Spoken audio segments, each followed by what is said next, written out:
Hey guys, Katie here. So I'm Katie, I'm a nurse practitioner, and I'm a fertility consultant. I help people figure out why they're not getting pregnant and help them get pregnant more quickly. So one thing that my clients say all of the time consistently after we are kind of like closing out our relationship, either because they're pregnant or they've got a plan, is that they will say, after working with you, we didn't really change anything huge, but everything changed. So honestly, I've been seeing the same thing in my own life recently, and I wanted to talk more about that. So one misconception that I have, or people have of me when we start interviewing or kind of saying, should we work together, is people are like, oh my God, what are you going to make me do? Like they think that I'm going to put them on some like strict diet or some strict exercise routine and kind of make them do everything very specifically. But I don't do that because that doesn't work. Okay, that's just not going to work. People are not going to be able to make vast changes when you are spewing everything like a fire hose at them about like, here's some things to change with your diet, here's some things we need to work on with sleep.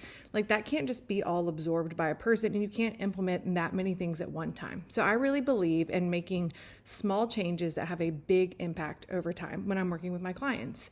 And that is what works because we are humans, and we know that humans do better by making tiny changes and tiny commitments to make big long-term trajectories. And I think that this is kind of, at the beginning of the year, oftentimes people have New Year's resolutions. And I heard somebody on a podcast this year say that instead of having like some New Year's resolution, have like one little goal. Like, I want to start walking 3 times a week. And if it is something that's actually attainable, you're going to walk 3 times a week for 15 minutes before work. That's not huge, but that can have huge impacts on your longevity, on your overall health.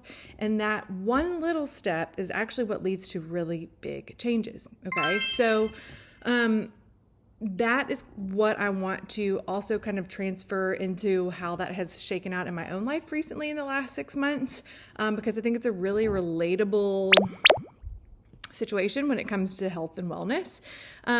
And so, I kind of want to share that with you guys today. So historically, I have always loved a high intensity workout class. My background is in high school.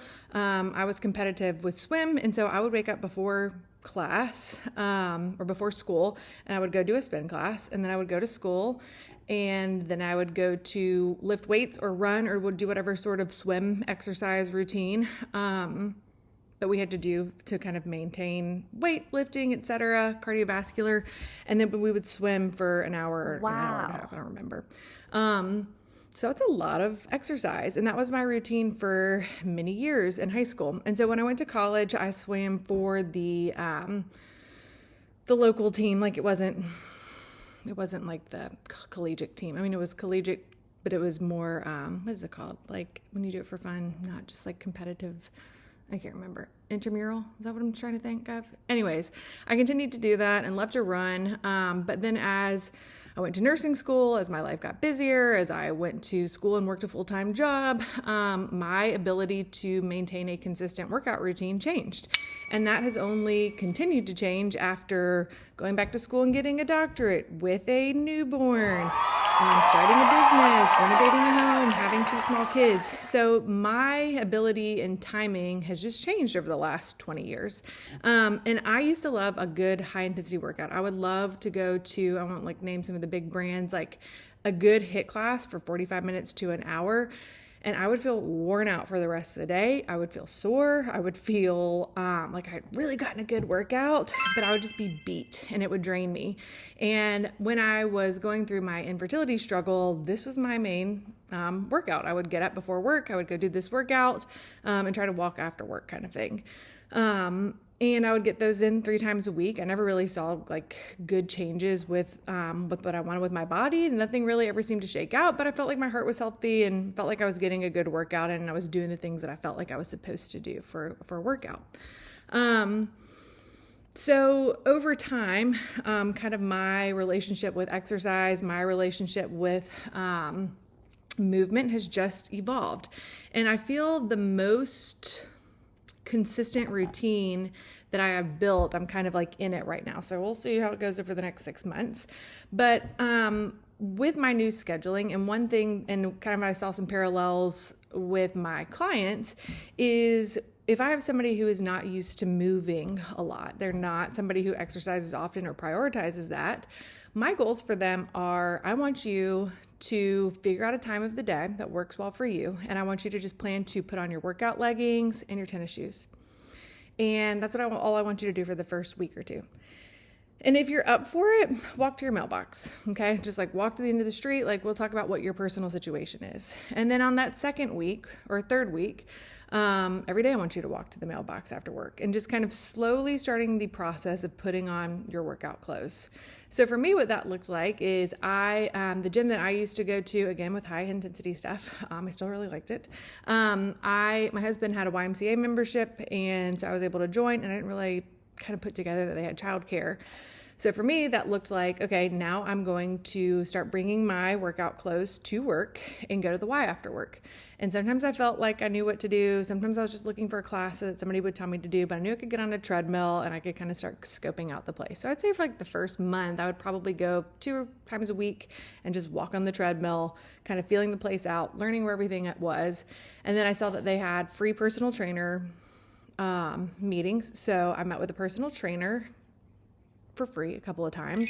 And I told her what my goals were, that my goals were to really work on building muscle because I wanted to make sure that I am compensating for the fact that now that I'm over 35, that I'm going to start having more significant muscle decline, muscle mass loss, that my bone density is starting to kind of go down. So integrating, doing jumping and doing some things that would kind of help improve bone density.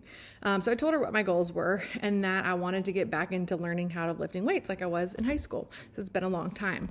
And she just kind of helped me realize like where a good starting place was to safely do squats or to safely do a bench press, and kind of help me figure out where my new starting point was so that I could build from there, because I was worried about getting an injury and I don't have time for that. So I barely have time to go to the gym, right? So like I can't be doing things that are going to hurt me, and I didn't want to do anything stupid that would kind of make my progress take longer. So I met with her and paid her about like $300 for 6 sessions, maybe that might be right.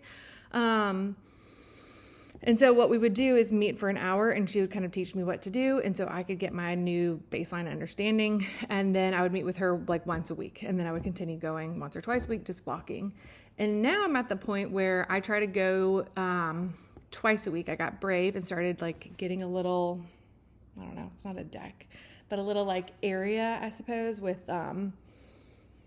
the weights and the bench and all of that stuff. And so I knew my numbers and I would plug them into ChatGPT and say like, okay, here's where I am. Build me a workout routine that I can do being 30 minutes, 2 times a week. And so I started there and started kind of slowly building up. And now my whole like scheduling and how I manage myself and the kids and I plan for my week is so that I can integrate making the YMCA a certain trip and kind of planning to be there for at least 2 or 3 times per week doing weightlifting, and ideally another 1 or 2 days a week that I can just walk or do a sauna or do a class that I like the boot camp classes. So I am now kind of like thinking about things differently, but I didn't say like, I'm going to start going to the Y for 3 hours a week after work. I started with like, I just want to go once or twice a week and get there. And that has propelled me in such a more profound way than I'm going to hit this class 3 times a week. And if I can make it, great. And if I can't, I've missed it, whatever. And I think that the childcare component has been huge. The fact that my husband and I can go together is huge. The fact that I can stay for 2 hours with childcare is huge. Sometimes I'll bring my computer and answer a couple of emails while they are being cared for. And then I'll go crank out my workout and then spend time in the sauna. I mean, it's great. So my point to this is not, you have to work out and you have to do a certain thing. I think that different people, and depending on like what your goals are and where you're at, are going to be different for everybody. And that's where we kind of work together to figure out what that looks like for you, but also how to start making those little tiny changes. And then once you're in it, it becomes your new habit, your new lifestyle. Like now I today, again, had a meeting canceled. I typed into ChatGPT, what can I do? So I walked around in my neighborhood. I did about 25 minutes with the weights in my house. I definitely got sweaty. I definitely got my heart rate up a little bit too high because I'm used to like wanting to get my heart rate in the 180s, and I'm learning how to kind of tone that back and to aim for like the 130s to the 160s for more of that kind of slow burn, muscle mass building, and really actually working to fatigue. So to actually see changes in our muscles and to start seeing changes in our body and seeing changes in our metabolism, it's really important to kind of work one system over and over and kind of max it out. So the newest literature is showing that it's not about the necessarily the number of reps or the weight. It is about increasing that so that you are kind of maxing out that muscle and then stopping. And how important it is to not be horribly sore the next day. Because if we're having sore, we're having a little bit of some muscle injury. And as somebody who used to base the success of their workout on how sore they used to be, this is new for me. To start prioritizing things a little bit differently and to make small movements. So I like, because I'm competitive, at least with myself, probably more so with other people. Like I don't care about, well, that's not true. Okay, I'm competitive. I'll just say it. I'm competitive with myself. And so honestly, a big part of it for me is being like, I bench pressed this much this week. How much am I going to be able to do next week? And for me, seeing that little uptick of like, hey, we were at this weight last week and you killed it. And now we've like bumped up another 5 pounds with the bench press, is something that's like a really big positive reinforcement for me. So I can be like, oh, hell yeah, I did that. Not so much just like I completed a workout today. It's like I have now set a new goal that isn't a body weight, that isn't a something that, you know, is just subjective to me, I suppose, on like how I feel, maybe. I don't know. It's like, okay, I have lifted a weight that shows that I'm stronger than I was last week. And for me, that feels really good because I can measure that, and it's something you can't take away from me. So I feel like that has been a huge mind shift.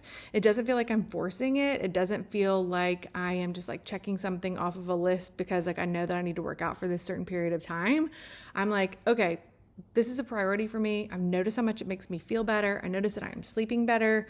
I've noticed all these other things that we always talk about in healthcare regarding movement and exercise. And I've started to, again, figure out where can I squeeze something in, even if it's a walk with my weighted vest, even if it is body squats after seeing patients.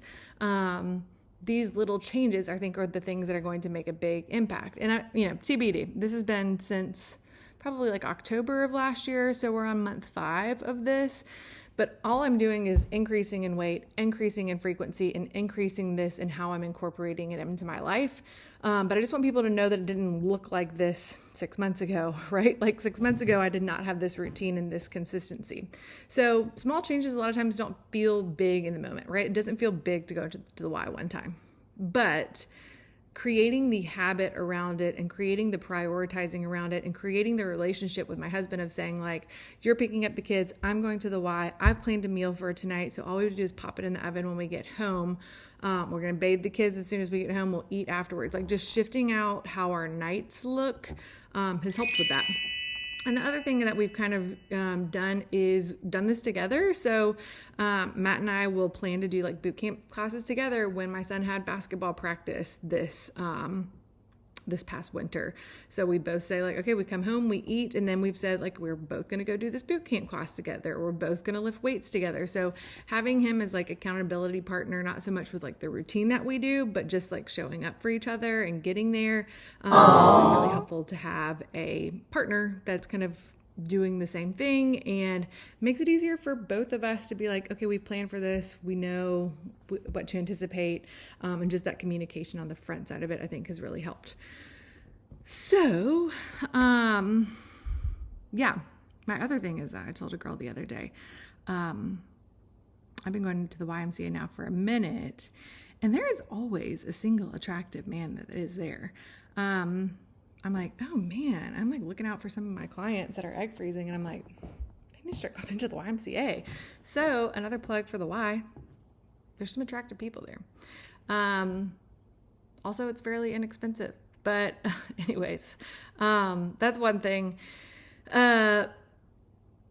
And yeah, kind of just making small changes and rewarding yourself, and patting yourself on the back and being like, I showed up for myself today. I was freaking tired. I did not want to go to the Y. That's the other thing we say to each other is like, I did not want to do that today.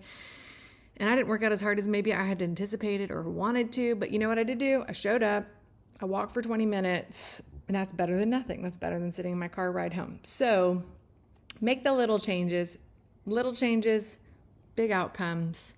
I hope that was helpful. Thanks for listening. All right.